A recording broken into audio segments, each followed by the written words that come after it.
Muito bem-vindo a mais um vídeo no canal. Estamos a poucas horas do grande clássico do Sporting com o Porto em Lisboa. Já sabemos que vamos jogar com dois resultados, é um jogo para a taça, é duas mãos.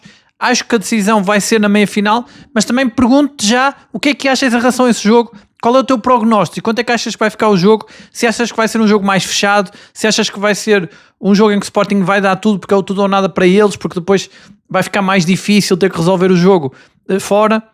Qual é que achas que é o teu prognóstico? Qual é o teu prognóstico para esse jogo e como é que achas que vai ser esse jogo? Temos muita coisa aqui para analisar. O Farioli já teve a conferência dele, tem ali respostas interessantes e deu-nos também pistas sobre quem vai jogar. Já sabemos que o Farioli é sempre muito transparente, às vezes demais. Acho que desta vez ele até esteve bem. Eu acho que ele está a ser bem assessorado. Eu tenho dito aqui que desde a primeira volta que ele está melhor nas conferências em termos de não escorregar tanto nas perguntas dos jornalistas, mas também acho que as tentativas desesperadas dos jornalistas já estão um bocado mais já batidas e também já não estão a fazer muito sentido. Mas já vamos analisar tudo. Primeiro pedi que deixes o like para dar uma força aqui ao canal, pedi que subscrevas o canal se ainda não subscreveste. Já sabes que há algumas pessoas que se esquecem muitas vezes de subscrever e portanto, se for o teu caso, pedi que subscrevas. Estamos quase a chegar à meta de 11 mil subscritores, é uma meta importante aqui do canal, numa altura, como eu dizia ontem, que o Porto está a crescer em número de sócios e nós estamos também a crescer em subscritores, a crescer esta comunidade. Falando em comunidade, eu ontem tinha dito, já sabes que é a estratégia do canal desde a semana passada, que o vídeo de ontem era para dar hype, para ficarmos em primeiro no top 100 da tabela do hype do YouTube. Estamos em sétimo, não conseguimos ficar em primeiro, por isso se tiveres hype, se não viste o vídeo anterior, ou se puderes partilhar com algum amigo que tenha algum hype, para tentarmos chegar então ao primeiro lugar, pedi que dês hype não neste vídeo, mas no vídeo de ontem, que tem ainda por cima ali uma capa muito interessante ali do William Gomes a festejar o golo, e aquilo que eu dizia, vamos deixar os rivais de Lisboa ainda mais irritados em semana de clássico, é uma ajuda que também damos ao Porto, é um bocado mostrar a força do clube nesta semana de clássico, que eu estou confiante que o Porto vai ter bons resultados, mas temos aí essa vantagem, como eu dizia, muitos deles, imaginem, ir na casa deles a irem ver o YouTube para relaxar um bocado, esquecer um bocado o Porto, que está à frente deles e está no primeiro lugar um vídeo do Porto. Portanto, já batemos o recorde da semana passada de primeiro canal do Porto a conseguir ficar em primeiro, ficamos a semana inteira, que também é um recorde, e agora vamos ver se conseguimos esta semana também, está em sétimo, se puderes dar lá o hype. E depois, só antes mesmo de começarmos, mandar um abraço, também já é tradição aqui, ontem pediam para mandar abraço, um abraço para os portistas da África do Sul, é verdade, temos também portistas aqui a assistir-nos da África do Sul, um grande abraço para eles, um abraço para os portistas de Angola, para os portistas de Moçambique e um abraço também para os portistas de Inglaterra, ontem também tinha dois portistas que pediam lá para enviar o abraço. Se eu me esqueci de mais alguém, podem também deixar nos comentários, depois amanhã ou depois de amanhã eu mando um abraço, porque amanhã também é o clássico e às vezes acaba por ser muita emoção e eu acabo por me esquecer da parte dos abraços, o que também é compreensível. Pelo menos nos jogos como com o Aroca, que foi um jogo muito emocionante, às vezes esqueço-me dessa parte. Como me esqueci também do André Miranda, depois já fiz a correção, muita gente dizia que eu tinha me esquecido de falar dele. A verdade é que ele também entrou mesmo no fim, não fez muita coisa, mas realmente passou-me ao lado. E é provável que amanhã, sendo um clássico de emoções fortes, é possível que eu me esqueça. Mas então, começando, começaria pela conferência do Farioli. Começaria aqui por uma curiosidade que eu acho que é o lado humorístico, que era para ser um lado de pressão, era para ser um lado que podia prejudicar o Porto e acaba por ser um lado humorístico, que é a tabela que o Benfica fez, a tabela real ou virtual, não sei se é real, se é virtual, não sei qual é que eles consideram a real ou virtual, se é da Liga, se é deles, em que eles retiram, parece que os casos, segundo eles, os casos graves, eles consideram, por exemplo, que o penalti do Fofana não foi penalti e esquecem-se, por exemplo, que o Porto ia ganhar na mesma, ficou 3-1, portanto ia ficar 2-1. Acho que eles não confio muito, ou melhor, não confio nada nas contas deles, mas o que é estranho é que eles fizeram essa tal tabela e o Porto continua em primeiro. Não entendi para que é que eles fizeram o trabalho disso, no mínimo podiam ao menos ter posto o Benfica em primeiro, o Porto, tirar o Porto do primeiro lugar para fazer algum sentido. Mas achei engraçado como é que os jornalistas, e é aqui por isso que eu dizia no início do vídeo, que os jornalistas também já não sabem muito bem como pressionar o Porto, ou melhor, o Farioli já não escorrega porque está-se a tornar óbvio, e eles perguntaram ao Farioli o que é que achava da tabela, porque parece que o Mourinho também, isto é tudo surreal, é muito humorístico esta parte, porque parece que o Mourinho também falou sobre essa tabela, levaram muito a sério uma tabela, e o Farioli pergunta, mas o Porto está em que lugar nessa tabela? Está em primeiro. E o Farioli pergunta se tem algum troféu, porque já agora vai ganhar 2, porque está em primeiro nos 2. Portanto, não fez qualquer sentido, mas achei muito boa a resposta de Farioli. É neste ponto aqui que eu quero me focar, porque eu acho que o Farioli está bem assessorado. Eu já disse aqui que o Vilas Boas é um presidente que sabemos que como treinador ele tinha este traquejo, foi dos treinadores que o Porto teve que mais entendia de como lidar com estas pressões, transformar a pressão e toda esta inferioridade do Porto em relação aos mídias e em relação à capital, e transformar tudo isto em força. E eu acho que Farioli nesse aspecto tem muita sorte também com o presidente. Ele próprio, como dizia o Cláudio Ramos numa entrevista aqui há uns dias, é um treinador que se adaptou muito bem ao espírito daqui do Porto, mas vê-se que tem ali, está a ser bem assessorado, respondeu muito bem, ainda mandou ali umas bocas sobre as arbitragens, a dizer que se for para falar do penalti do Arouca, íamos falar de todos os lances e era a conferência inteira, tinha que ser uma conferência maior. Respondeu muito bem e respondeu uma coisa que é factual para mim, eu já disse aqui no canal várias vezes. Acho engraçado que eu postei também nos shorts, não tanto aqui em vídeo longo, mas se vis nos shorts, a quantidade de sportinguistas que aparecem lá, enfim, coisas do algoritmo, a dizer que não é, só mesmo quem não quer que o Porto ganhe é que vai dizer que aquilo não é penalti. Obviamente que é penalti, claro. E Farioli disse o óbvio, disse que era penalti. Acho que é mesmo isso. É assunto encerrado porque é penalti. Tivemos ontem aquele caso que eu dizia, que eu trouxe para aqui no vídeo de ontem, de um jornalista a perguntar ao Mourinho e depois a dizer que não era penalti. Enfim, quiseram trazer um caso claramente para pressionar arbitragens desesperadamente, porque está a chegar o campeonato ao fim, está a aproximar-se o fim as oportunidades deles e pode ser esta semana a última oportunidade de tirarem o Porto de lá de cima, no caso do Sporting até tirar o Porto da Taça de Portugal e também afetar aqui qualquer coisa, porque o Sporting ganhar pode depois condicionar o jogo do Porto com o Sporting. Mas Farioli muito bem, a responder muito bem. E é engraçado, também lhe perguntaram sobre Vilas Boas, se Vilas Boas, como já tinha ganho 2 clássicos seguidos para a Taça e para o campeonato, se lhe tinha ensinado alguma coisa. Com certeza que sim, é aquilo que eu tenho dito aqui várias vezes. Isso seria um erro, ainda por cima o Porto esta época que está a preparar tudo tão ao limite. Eu até costumo dizer que o Farioli é extremamente perfeccionista. À imagem do presidente do Vilas Boas também é bastante perfeccionista, e acho que é por isso também que eles se dão tão bem. Obviamente que Vilas Boas já falou com ele sobre isto. Eu acharia um erro que Farioli tivesse a dizer a verdade, e nesse aspecto também Farioli bem a não dar a resposta certa, provavelmente verdadeira, mas a resposta que tinha que dar, dizer que não sabia de nada. Ele até disse que então agora que lhe estava a dar essa informação, acho que por dentro até ele segurou-se para não se rir, portanto disse, já que me estou a dar essa informação, ainda vou a tempo de pedir alguns conselhos ao Vilas Boas. Eu acho que ele estava-se a referir, o jornalista, àquele jogo que o Porto perdeu com o Benfica no Dragão, não sei se te lembras, perdeu 2-0 e depois foi épica a remontada que o Porto fez no Estádio da Luz, passando, portanto era a 2 mãos, portanto até foi ao contrário, o Porto até estava numa situação pior, jogou a primeira mão no Dragão e depois na Luz, e conseguiu ganhar 3-1 lá e passar à final da Taça de Portugal. Depois no campeonato ganhou também e foi campeão na Luz, e acho que é por aí que o jornalista fez essa pergunta. E claro que o presidente tem que já ter citado isto num campeonato com tanta coisa motivacional à volta desta equipa. Obviamente que já se falou desse assunto, mas achei muito bem a resposta de Farioli, ele que foi transparente noutras coisas. Achei interessante que ele falou, já lá vamos aos jogadores que vão jogar, eu gosto sempre dessa parte para tentarmos adivinhar qual é o 11, é difícil, já agora depois vou-te perguntar qual é o 11 inicial, para deixar nos comentários, que há sempre alguém que fica perto, mas é difícil acertar.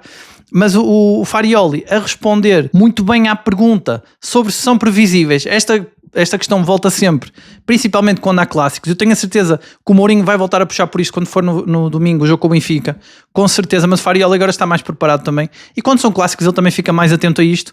Mas o Farioli disse uma coisa que também é verdade, é como o penalti, ele ter dito que era penalti, é só isso. Aliás, o Farioli tem relação ao penalti, disse que se ouviu o barulho da bota a bater no Fofana, mas acho que não há dúvidas, é como ele diz, os melhores ângulos mostram isso, era o que eu dizia.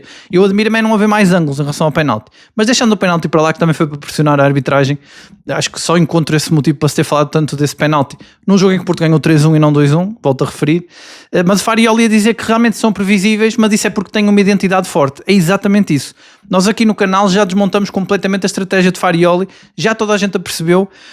O Rui Borges, o treinador de Sporting, falou do Porto, a forma como ele fala de uma equipa que não tem problemas em baixar linhas, de uma equipa que tem mais intensidade que o adversário, tudo isso nós já analisamos, mas é como disse Farioli, é a identidade. E isso é difícil de anular porque a equipa está unida, está motivada, acredita no processo, como ele diz, e isso é muito importante, que acredite no treinador e na estratégia, e tem um plantel muito bom, tem um plantel com muita profundidade. E é isso também que nos dá confiança e que os faz ficar tão preocupados do outro lado. O Rui Borges também referiu-se ao penalti, mais uma vez, dizendo que não queria falar disso, mas dando a entender que não era. Portanto, mas acho que Farioli, o Rui Borges, melhor dizendo, teve até um bocado de vergonha de estar a falar do penalti e também chutou para canto esse assunto, quase que a dizer, deixem os outros falar disso, porque realmente é ridículo. Ainda por cima ele sabe que já houve outros lances piores até a ver com a equipa dele. Mas então o Farioli respondeu muito bem a todas estas questões mais complicadas, digamos assim, antes do clássico, embora eu acho que com o Benfica a parada vai subir, primeiro porque o Benfica é sempre o Benfica, tem sempre mais interesses à volta, já sabemos, e também porque o Benfica, além de ser o grande rival, aumenta a pressão, até porque é o campeonato, que é também um objetivo maior. Sabemos que a taça nunca é o principal objetivo, embora seja um objetivo importante, e eu continuo a dizer aqui que eu acredito que o Porto encaminha-se, aliás, basta olhar para o que está a acontecer, encaminha-se para poder ganhar as 3 competições, repetir a época do Vilas Boas. Ainda é cedo para falar sobre isso, mas eu acho que o Porto tem uma palavra a dizer na Liga Europa. Já disse aqui que eu acho que o Porto vai ser mais forte na Liga Europa até do que no campeonato, pelo estilo de jogo que tem. Está forte no campeonato, está em primeiro, e vamos ver na Taça Portugal, tem aqui 2 jogos, uma eliminatória que tem uma pequena vantagem por jogar em casa na segunda mão, e vamos ver se consegue. Pode jogar com 2 resultados em Alvalade, de uma equipa que está um bocado ferida e que está de pé atrás porque não conseguiu ganhar ao Porto esta época. Já perdeu praticamente 2 jogos com o Porto, perdeu o primeiro em Alvalade e depois no Dragão empatou, mas aquilo foi quase uma derrota, foi assim um empate caído do céu, com aquela mão do Francisco Moura de má memória. Francisco Moura que está convocado, não sei se vai jogar ou não, uma vez que Tiago Silva não foi convocado, mas era até nesses pontos exatamente que eu queria também falar da conferência de Farioli. Ele, como sempre, muito transparente, a falar da identidade da equipa e a falar dos jogadores que vão jogar ou não. Borja Sainz não está sequer convocado, porque ao que parece ainda não recuperou, de facto é uma situação complicada. O Porto, felizmente, tem outras opções. Não sei se Piatuzevski estivesse tão bem, não sei se Farioli encararia dar-me tão leve esta falta do Borja Sainz, que ainda por cima está bem baixo de forma. Vinha já há vários jogos a merecer, muita gente até aqui a comentar que ele merecia ficar no banco e, portanto, olha, acabou por ficar da pior forma, mas vamos ver. Depois é ainda preciso recuperar um jogador que já não estava em boa forma e recuperá-lo emocionalmente. Mas o Porto está com 2 extremos em grande forma, o Gomes e Piatuzevski. E portanto Farioli não está tão preocupado com isso. Tem o André Miranda também, a tal aposta do Farioli. Já agora, fazer aqui um parênteses para falar do Caramó. Eu hoje pesquisava a situação do Caramó, não entendi muito bem. Às vezes eu até penso se ele não terá sido vendido e eu esqueci-me dele, porque esquecemos-nos todos dele. Ele já não está a jogar nem pela equipa B, nem pela equipa A.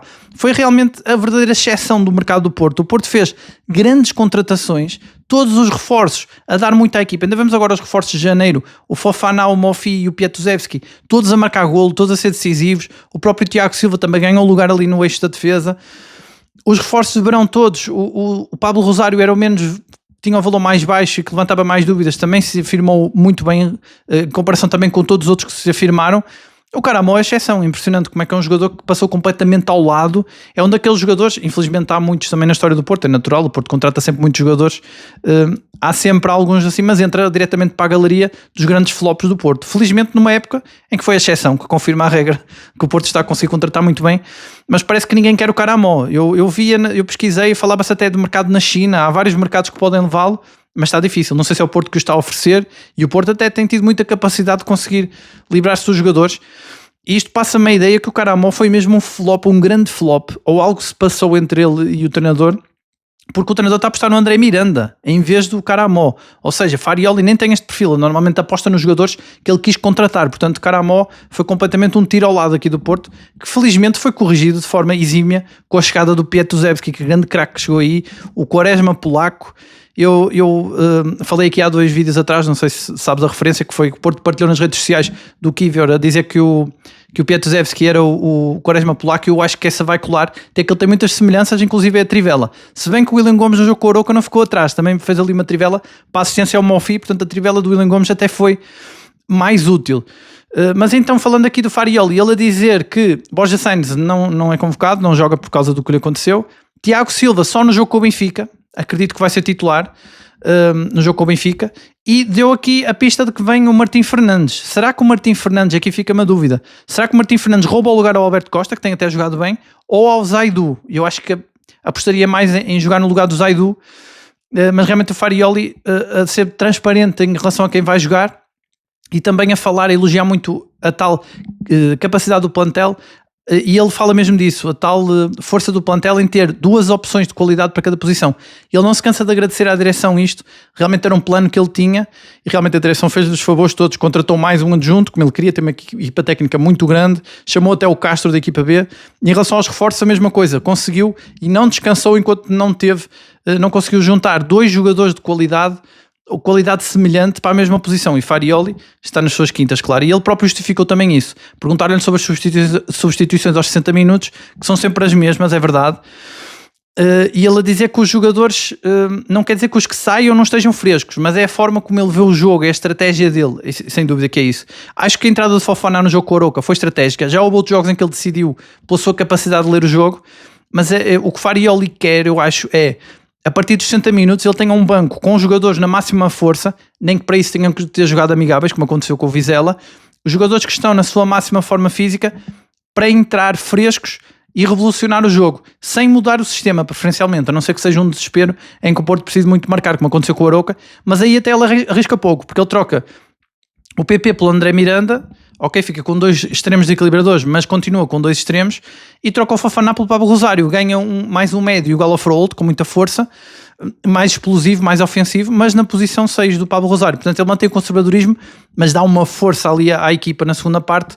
Realmente, eu até costumo dizer aqui que é um bocado injusto, estamos sempre a analisar ou a avaliar que quem entra é que merece a titularidade e é que está em grande forma, mas é porque quem entra aos 60 minutos tem mais probabilidade de brilhar, principalmente se a equipa não estiver a ganhar e precisar de carregar, vai ser aquele jogador que vai brilhar mais, que vai ter também mais liberdade. Às vezes é um bocado injusto essa leitura, e é por isso que eu digo em relação ao Fofana e ao Mofi, também quero vê-los a titular para ter a certeza, porque pode acontecer de enredados naquela tal estratégia do Porto, que nas primeiras partes às vezes não brilham tanto estes jogadores que desequilibram, podem também passar ali por 1 ou 2 jogos em que os adeptos começam a perder um bocado aquela imagem de jogador explosivo, mas não é culpa do jogador, é da estratégia, e sabemos que Farioli é, como ele diz, é a identidade do Porto, já toda a gente conhece, mas ainda ninguém conseguiu anular, à exceção, claro, do Casa Pia, mas isso foi um erro aqui, também é como o Caramó, pode ser a exceção nesta época, como também foi o Guimarães na Taça da Liga, foram as 2 exceções. Mas realmente em relação a este jogo, eu acho que o Farioli, eu colocando-me aqui no papel do Farioli, eu jogaria com o William Gomes e Fofana. Eu disse isto ontem num short, eu acho que o William Gomes marcou um golaço no jogo com o Sporting, na primeira volta em Alvalade, e o Fofana marcou no Dragão. Os dois são muito explosivos e por coincidência os dois, olhando ao jogo com o Arouca, são os que estão em melhor forma, eu acho. A parte também do Bednarek, o Bednarek estava realmente a fazer jogos incríveis, mas acho que o Fofana e o William Gomes estão muito explosivos, em grande forma, e acho que podem fazer aqui a diferença numa equipa de Sporting que vai ser mais ofensiva. Eu acho que o Sporting aqui tem que arriscar qualquer coisa e o Porto pode jogar com isso. O Porto não tem problemas em baixar linhas, tudo bem, mas o Porto gosta de ter mais intensidade com o adversário. E um Porto de contra-ataque pode ser letal com Fofana e William Gomes, que são explosivos e parecem estar em grande forma.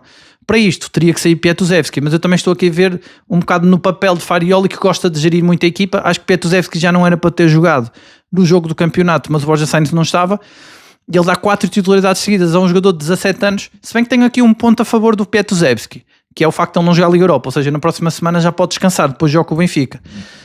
Tenho aqui estes 2 lados, eu colocaria o William Gomes e Fofana, mas realmente Farioli tem 2 opções para cada posição, e ele pode escolher, e é como eu digo, eles podem parecer explosivos porque entraram na segunda parte, se calhar entrando na primeira já não vamos sentir tanto isso, mas Farioli também jogou um pouco com isso, ele a falar muito do Sporting, que não vai ser um Sporting de pressão média como aconteceu no Dragão, que vai ser um Sporting mais ofensivo. Acho que ele está a puxar pelo Sporting a ver se o Sporting se abre mais.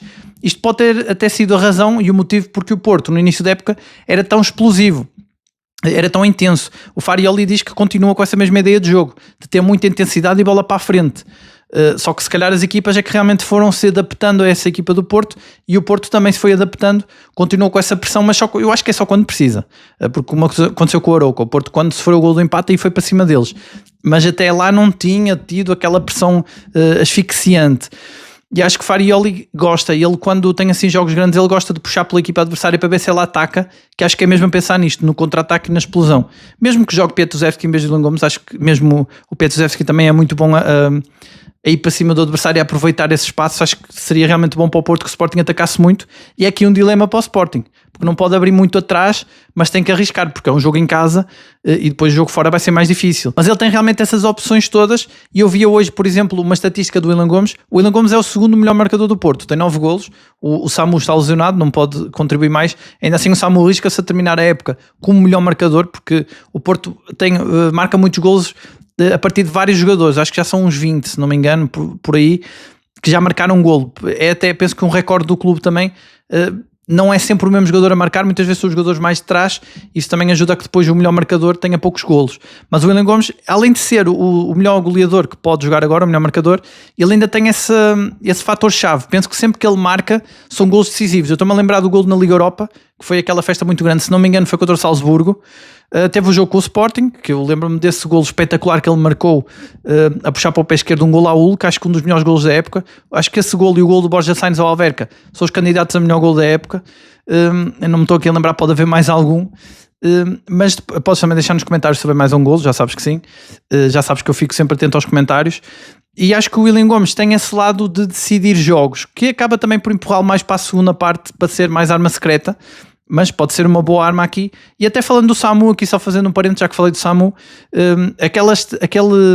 aquela tabela que eu falei ontem, em relação ao Rodrigo Mora e ao Frold, que são os dois médios mais valorizados fora dos Big Five, e que eu dizia que o Porto vai ter muita dificuldade, eles estão a aparecer em muito referenciados em muitas tabelas, em muitos rankings, vai ser difícil para o Porto segurá-los aos dois. O Samu também vinha hoje, se não me engano foi hoje, também mencionado numa dessas tabelas, num desses rankings, como um dos pontas de lança mais valiosos fora das Big Five. E ele estava avaliado, se não me engano, em 90 milhões, o que é muito perto da cláusula dele. Eu penso que a cláusula é de 100, a cláusula dele. Se não me engano aqui, agora também não pesquisei, estou a falar de cabeça, sei que falei disto há uns vídeos aqui há uns meses atrás, mas penso que é 100 milhões.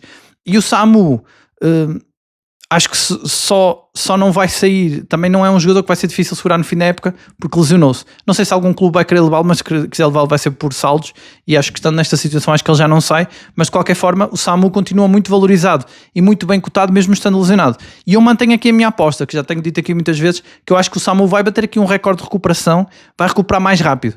Acho que não vai a tempo do Mundial, mas acho que vai a tempo da pré-época do Porto. E aliás, se nós olharmos por exemplo para o Neuen Pérez, é outro caso, dizia-se que já tinha a época acabada e está quase a voltar, vai ser mais um jogador, mais um reforço para a defesa, como Farioli tanto gosta, ainda antes de terminar o campeonato, pode ser numa fase ainda mais decisiva que esta. Eu sei que tem-se dito muito que esta fase é decisiva, eu já disse ontem que isto é uma narrativa que foi um bocado aceite geralmente, porque se olha e realmente o Porto vai jogar contra o Sporting, contra o Benfica, contra o Stuttgart e contra o Braga, mas o Porto pode jogar com dois resultados ainda. Mais para a frente pode ser mais decisivo, quando estiver mesmo a fechar o campeonato ou a taça, se chegar à final, e a própria Liga Europa, que também vai apertar. Portanto, não sei se é esta a fase mais decisiva. São jogos complicados, mas o Porto ainda pode jogar com dois resultados na maior parte desses jogos, inclusive até no de Stuttgart, porque é duas mãos também. E, portanto, não sei se é assim tão decisivo. Acho que Farioli vai usar isso também para tirar um bocado a pressão da equipa, porque não é bom ter muita pressão à volta da equipa. Motivação sim, até pelas injustiças que são cometidas, mas pressão não é tão bom. Embora este Porto tenha também mostrado que gera muito bem a pressão. Por exemplo, no jogo com o Sporting, que recuou linhas sem problema, como eu dizia, o único jogador que não conseguiu lidar com a pressão foi o Francisco Moura, que acabou por fazer o penalti. E como eu dizia, ele está convocado, não sei se vai jogar ou não, penso que não, até porque voltou o Martim Fernandes e o Zaidu está a jogar bem também, portanto não acredito muito, mas está convocado. E já que falei aqui de avançados e falei do Samu, falar aqui de uma curiosidade, não sei se viste hoje uma entrevista que está a circular nos meios de comunicação ao Ian Kauskas, não sei se lembras do ponta de lança do tempo do Mourinho, de quando o Porto ganhou tudo, e o Ian Kauskas era o ponta de lança que era suplente, penso que foi suplente do Benny McCarthy. O Ian Kauskas não foi muito conhecido por ser um grande goleador, corrija-me se estou enganado, mas eu acho que ele era um bocado, se calhar, é mais gente que é o Denis Gul agora, que entrava na segunda parte e decidia alguns jogos, mas achei engraçado como está um bocado associado nessa entrevista o mérito do Monfils jogar com os dois pés e conseguir estar no sítio certo para marcar golo, muito associado a ele. Parece que ele foi mentor do Monfils ali durante algum tempo. O Monfils ainda levanta aqui algumas dúvidas. Aquilo que nós vimos com o Arouca, aliás, todas as vezes que ele entrou, levantou-nos sempre, deixou-nos sempre água na boca, parece ser um bom ponta de lança. Pelo menos fez uma coisa que o Denis Gul não conseguiu fazer, por exemplo, no jogo com o Arouca, que foi estar no sítio certo à hora certa. Mesmo no jogo, eu penso que foi no Nacional, ele tem ali um lance em fora de jogo que ele podia ter marcado.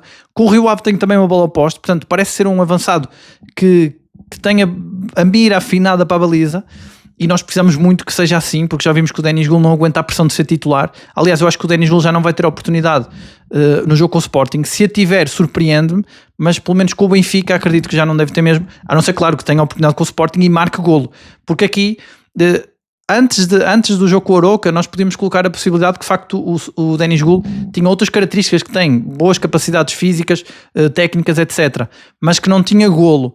Neste momento já só queremos que ele mostre que tem golo, porque o resto sabemos que tem, mas nós estamos a desesperar por golos, e portanto se o Monfils tiver mais golo, tendo também um bom físico, uma boa técnica e velocidade também, não faz sentido estar o Denis Gul a titular, até porque o Denis Gul nunca marcou gol a titular, e se ele é melhor a suplente, então pronto, joga o Monfils de início e o Denis Gul entra na segunda parte para tentar decidir algum jogo em que seja preciso. Continua a ser útil e fica no papel que lhe foi sempre atribuído. O problema é se o Monfils não for tão bom como estamos todos aqui à espera, aí pode ser um caso grave, mas não vamos aqui também agorar. Eu acho que ele é bom jogador e acho que pode fazer pelo menos esquecer um bocado o Samu, ou até melhorar um pouco, porque traz aqui outras coisas também diferentes. Mas achei caricato e engraçado essa curiosidade, como é que o Ian Kauskas seria o professor do Mofia. Não me lembro do Ian Kauskas ser assim tão goleador quanto isso. E o Porto parte então para este clássico mais próximo da sua máxima força. Claro que não vai ter Luke de Jong nem Samu até o final da época, mas agora só falta mesmo recuperar o Tiago Silva e o Borja Sainz, enfim, não está lesionado, mas também está de fora, mas começa a se aproximar mais. Já tem o Kivio, já tem o Martim Fernandes, e portanto acho que o Porto tem aqui boas armas para ganhar este jogo. Eu acredito que o Porto pode ganhar, é a tal vantagem. Se o Sporting começar a abrir muito para tentar marcar golo, o Porto pode aproveitar, e o Porto tem jogadores em boa forma, explosivos, como eu dizia, Pietuzewski e o Willian Gomes, por exemplo, para ferir nas costas do Fofana. O próprio Frollo está a melhorar muito as suas exibições, e se o Mofi, por exemplo, jogar e for mais goleador, pode de facto ferir, e acho que o Porto pode ganhar pelo menos 1-0 ali. Portanto, já fica aqui o meu prognóstico. Eu acho que o Porto pode ganhar 1-0, e vou aqui arriscar o golo do Mofi. Também perguntar-te a ti, porque já é tradição aqui do canal, quem é que achas que vai marcar o golo? Quanto é que achas que vai ficar o jogo? Como também já perguntei no início do vídeo. E qual é o 11 inicial? Quem é que vai jogar? Vamos ver se alguém adivinha, se alguém consegue acertar aqui qual vai ser o 11. Vou fazer também a minha tentativa. Eu acho que vai jogar Diogo Costa na baliza. Mesmo sendo um jogo da Taça, acredito que Farioli, por ser um jogo com o Sporting, não vai facilitar. Vai jogar com o Diogo Costa. Portanto, acho que vai ser Diogo Costa na baliza, Alberto Costa lateral direito, Kivio Bednarek no centro, a grande dupla, a muralha polaca, acho que vai voltar a jogar junto, até porque não há Tiago Silva, que seria o único capaz naquele plantel de destruir de desfazer essa dupla para que o Kivio fosse lateral esquerdo. O lateral esquerdo acredito que seja o Zaidu, até porque é um jogo para a Taça, e acho que Farioli não vai arriscar lançar o Martinho e voltar a lesionar-se antes do jogo com o Benfica. Depois acho que o número 6 vai ser o Pablo Rosário, e isto tem uma lógica, pelo menos eu acho, tentando entrar aqui na cabeça de Farioli. O Varela tem estado em muito bom plano, limpou os cartões amarelos no jogo com o Arouca. Acho que limpar cartões normalmente não é para a Taça, é só para o campeonato, agora com as novas regras. E portanto, se Varela viu um amarelo para não jogar com o Arouca, em princípio é para jogar com o Benfica. Portanto, acho que Varela vai ser titular com o Benfica, e acho que o Sporting vai ser Pablo Rosário. Até porque, olhando aquilo que Farioli costuma fazer, é aproveitar, treinar os jogadores ou dar-lhes ritmo antes do jogo importante. Portanto, acho que com o Arouca o Pablo Rosário estava a ganhar ritmo para o jogo com o Sporting. Portanto, acho que vai jogar Pablo Rosário a 6. Depois acho que joga Froholt e Gabri Veiga, acho que aí não vai alterar, acho que vão jogar os dois. Se fosse a opção minha, jogaria Fofana em vez de Gabri Veiga, mas acho que vai jogar o Gabri Veiga. E depois na frente acho que vai jogar Pietuzewski, PP e Mofi. Embora eu jogaria com o Willian Gomes, PP e Mofi. Aliás, na verdade, isto olhando para a estratégia de Farioli, porque na verdade o que eu faria era jogar com o Willian Gomes, Pietuzewski e Mofi, mas isso acho que Farioli jamais faria, colocar dois desequilibradores num jogo com o Sporting. Embora seja um jogo fora. Nos jogos fora, Farioli costuma jogar com dois desequilibradores, mas neste caso seria Rodrigo Mora e Pietuzewski, ou Rodrigo Mora e Willian Gomes. Mas acho que por ser um jogo da Taça vai ser exceção, e acho que ele não vai jogar com dois desequilibradores. Mas vamos ver, é o que eu digo, é difícil adivinhar, e mesmo eu tentando dizer o 11, tenho aqui algumas contradições, mas acho que pode ser este o 11, ou alguma coisa assim próxima desta. E já sabes, deixa também a tua previsão, quanto é que vai ficar o jogo, o prognóstico, quem é que achas que vai marcar o golo, e qual é que achas que vai ser o 11 inicial. E de resto é isso, desejar que corra tudo bem, que o árbitro não esteja pressionado, apesar de todas destes exageros que vimos na comunicação social nos últimos dias. Esperar que não haja nenhuma lesão, porque vem aí jogos muito importantes. Acho que uma das coisas que mais se deve desejar antes destes jogos é que o Porto não tenha nenhum lesionado, que acho que é o mais importante. O Porto pode jogar com dois resultados, portanto, se o Porto empatar não é grave, se o Porto ganhar pode ser um grande passo rumo à final da Taça de Portugal, que não é o objetivo principal, mas todos queremos também ganhar, naturalmente. E de resto é isso, já sabes que eu volto amanhã logo a seguir ao jogo, para trazer tudo o que aconteceu, para reagir a tudo o que aconteceu no jogo, logo no fim do jogo. Portanto, ali, o jogo penso que é às 9 menos um quarto, portanto será ali por volta das 11, ou qualquer coisa, um pouco mais, um pouco menos, vamos ter o vídeo. E de resto é isso, só pedir que deixes o like então para dar uma força ao canal, também para que o vídeo entregue para mais gente. Pedir que subscrevas o canal se ainda não subscreveste, para chegarmos a essa meta de 11 mil subscritores. E depois também pedir que deixes swipe. No vídeo de ontem vamos mostrar a força do Porto e vamos lá pôr o vídeo em primeiro lugar no top 100 do hype. E já sabes, análise ao Porto, diária e sem filtro é só aqui. Um abraço e até amanhã.